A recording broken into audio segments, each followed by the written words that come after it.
E hoje, nós vamos falar sobre a dúvida que muitas pessoas têm entre permanecer nas vias administrativas do INSS ou ingressar na justiça para que o seu direito seja restabelecido, doutor. Gostaria que a senhora comentasse esse importante tema. Sim, vamos lá. Esse é um tema bem interessante porque tudo aqui vai depender de uma estratégia a ser definida. O que eu estou querendo dizer?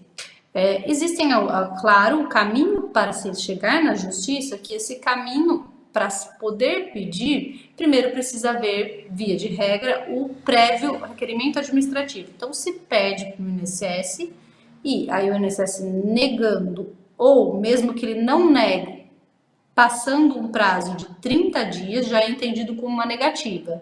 E aí se tem o requisito necessário para poder ir para a justiça. Então, muitas vezes, para ir para a justiça, se faz o caminho de pedir no INSS, não porque o INSS vai conceder, mas simplesmente porque é um requisito para poder acessar a via judicial. Na maioria dos casos, existem exceções que não precisam passar pelo prévio requerimento administrativo.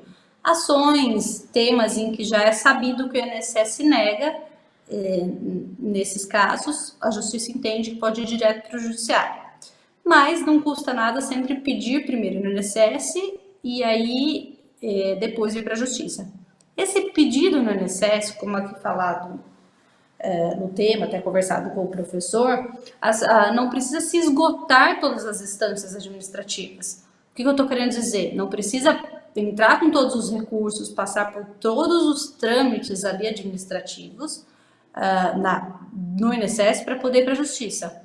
Então, basta entrar e ter essa primeira negativa, ou se essa negativa estiver demorando essa resposta do INSS, o prazo de 30 dias já é entendido após o prazo de 30 dias, que é o prazo que o INSS tem para responder, mas que normalmente ele não responde dentro desse prazo. Transcorrido esse prazo, já é entendido como negativo, daí já tem viabilidade para ir para a justiça. Então, não precisa ter a decisão do INSS, ficar aguardando ela. Depois dessa primeira decisão, da primeira instância no INSS, cabe ainda recurso dentro do próprio INSS, para o Conselho de Recursos, para a turma de recursos ali do INSS. E ali, dentro do próprio INSS, também cabe um recurso especial. Então, existem os caminhos e os recursos administrativos. E, paralelo a isso, também tem o trâmite do processo judicial. O interessante de analisar aqui é criar estratégias para que esse benefício dessa pessoa seja viabilizado de uma forma mais rápida. Por quê? Porque tem ações, tem temas que eles vão melhor, eles tanto não só de ser mais rápido, mas assim de ter um resultado melhor na via administrativa no INSS e tem benefícios que são concedidos de uma forma melhor na via judicial. E aí é importante traçar exatamente a estratégia certa, mais correta para esse segurado. E dentro da via judicial também tem divergência entre o Juizado Especial Federal e a Justiça Federal. Então, aquela pessoa, o especialista que estiver analisando o benefício, ele tem que saber esses três caminhos. O que é melhor para o segurado? Via administrativa, manter, recorrer, ficar discutindo isso só no INSS, ou esse é um caso que vai bater na justiça, e em que no Juizado Especial Federal ou na Justiça Federal? Porque tem diferença. Do Juizado Especial Federal e da Justiça Federal, são pessoas diferentes que julgam. Então, dentro da própria justiça, a gente consegue encontrar posicionamentos diferentes. E aí vai dar estratégia para poder definir aonde vai distribuir aquela causa. Às vezes, para não cair um posicionamento no juizado, por exemplo, se tem que criar uma estratégia para ir para a Justiça Federal. Vou dar um exemplo comum aqui, por exemplo, o vigilante. O vigilante, o juizado especial federal, ele entende que só tem direito do reconhecimento de período especial para o vigilante com arma. Tá. Então, o vigilante desarmado, se é uma ação, e o INSS. Então, vamos lá. O vigilante, nesses três caminhos. O vigilante, para o INSS só reconhece até o ano de 95. Depois disso, ele não reconhece mais, porque ele equipara por categoria ao guarda. Tá, então só até esse período. Depois disso, não adianta ficar brigando no INSS que vai perder, que esse é o entendimento do INSS. Então, se estiver falando do vigilante posterior a 95, esse caso vai ter que ir para a justiça. Tudo bem.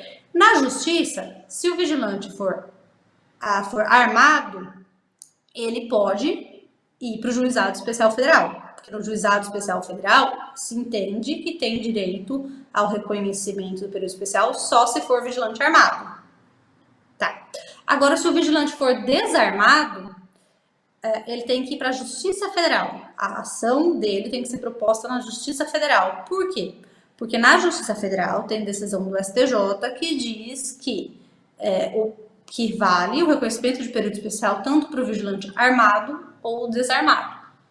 Então, nesse mesmo caso, são 3 caminhos. Se esse vigilante pedir só no INSS, ele vai perder. Se esse vigilante, ele pedir o vigilante desarmado, se o vigilante desarmado ele entrar e pedir a ação dele cair no Juizado Especial Federal e ele for desarmado, ele vai perder, porque o Juizado Especial Federal, o entendimento dele, da TNU, que é o último grau de recursos do juizado, entende que só tem direito para o armado.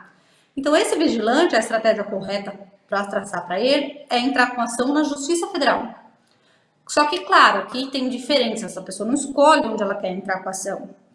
Para entrar com a ação no Juizado Especial Federal, o valor da causa ele é abaixo dos 60 salários mínimos. E para cair na Justiça Federal, o valor da causa é acima de 60 salários mínimos. Mas existem formas de tentar encaixar nisso. Como, por exemplo, se faz o pedido no INSS, o INSS vai negar, porque ele não concede para vigilante depois de 95, porém, vai acumulando o período, os anos de atrasados, para isso somar ao valor da causa e exceder 60 salários mínimos e conseguir ingressar na Justiça Federal. Porque não adianta esse vigilante entrar, se ele for desarmado, no Juizado Especial Federal, que ele vai perder. Então, aí, isso é importante de saber os caminhos e tratar a estratégia correta. Esse foi um exemplo, mas a gente vai ter vários exemplos. Tem casos em que é melhor ficar no INSS. Exemplo comum, rural. Período rural, muitas vezes, o INSS ele é mais favorável que a justiça. Então, se eu estiver falando de um benefício que envolve tempo rural ou benefício aposentadoria rural, enfim, é melhor tentar os recursos dentro do INSS do que partir para a justiça. Se tudo ali der errado, tal, aí sim vai para a justiça, mas esgota no caso do período rural no INSS. Não porque é obrigatório esgotar no INSS, não. Mas sim porque as decisões do INSS em primeira instância ou do Conselho de Recursos, elas são mais vantajosas que da Justiça, quando a gente está falando de período rural. Outro exemplo, período especial, insalubridade, periculosidade. Aí não. Aí o INSS costuma sempre negar. É muito difícil conseguir o INSS conceder isso de forma administrativa. Algumas vezes ele concede no recurso. Então, existe sim, mas isso é um pouco mais demorado, não é tão rápido. Então, eu sei que se eu estou falando de um benefício que tem período especial, eu já sei que esse benefício não vai ser concedido logo de cara. Esse benefício vai ter, se for no caminho do INSS administrativo, esse benefício talvez ele seja concedido ali com recurso, mas é mais ou menos. Muito provável, talvez, por período especial, se não resolver ali, vai ter que partir para via judicial. Exemplo também comum de via judicial, benefício por incapacidade.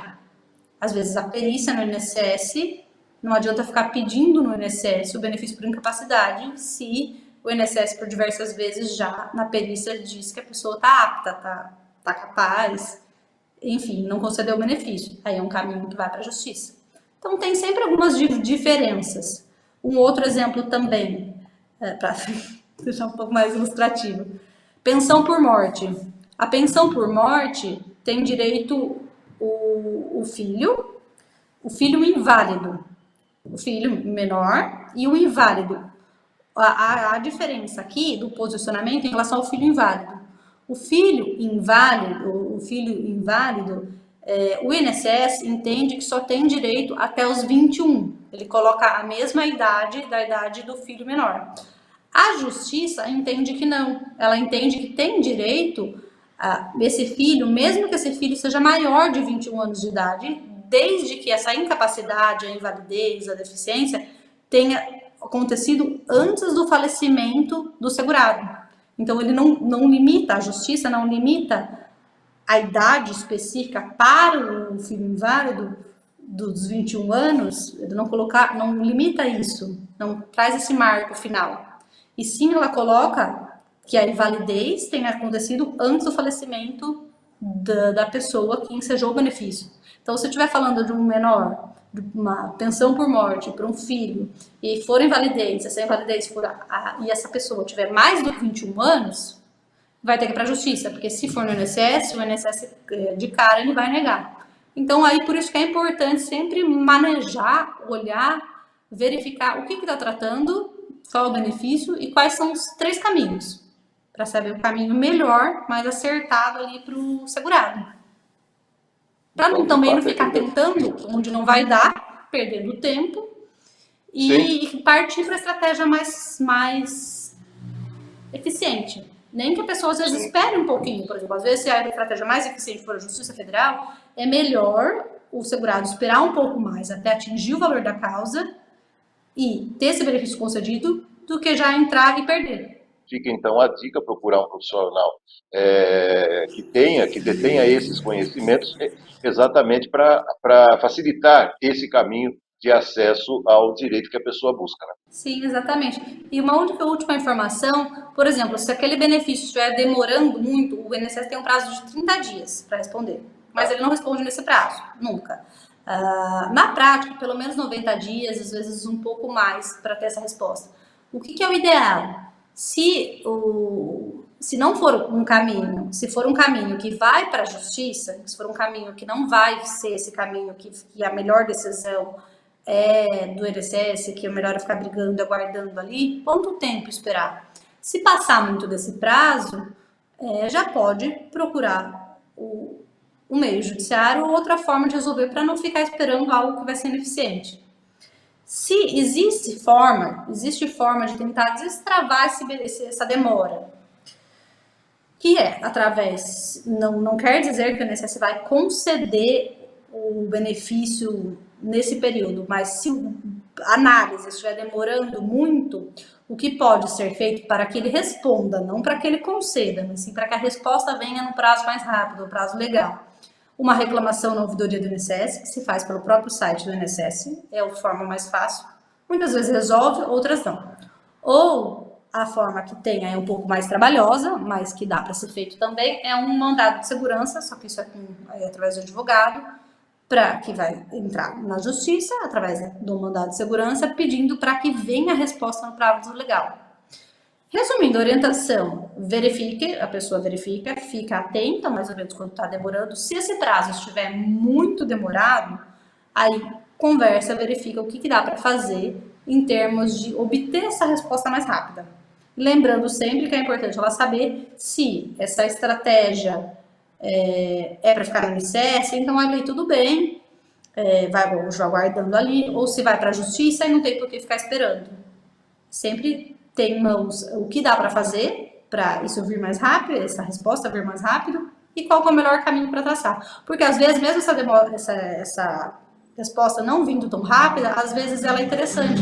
No caso, por exemplo, do vigilante, que precisa ter mais período de atrasados, e começa a se contar os atrasados a data que faz o pedido no INSS, para poder alcançar o valor da causa na Justiça Federal. Então, nesse caso, por exemplo, às vezes é interessante que demore um pouco mais, porque se essa resposta vier tão rápida, ainda não atingiu o valor da causa acima de 60 salários mínimos em termos de atrasados.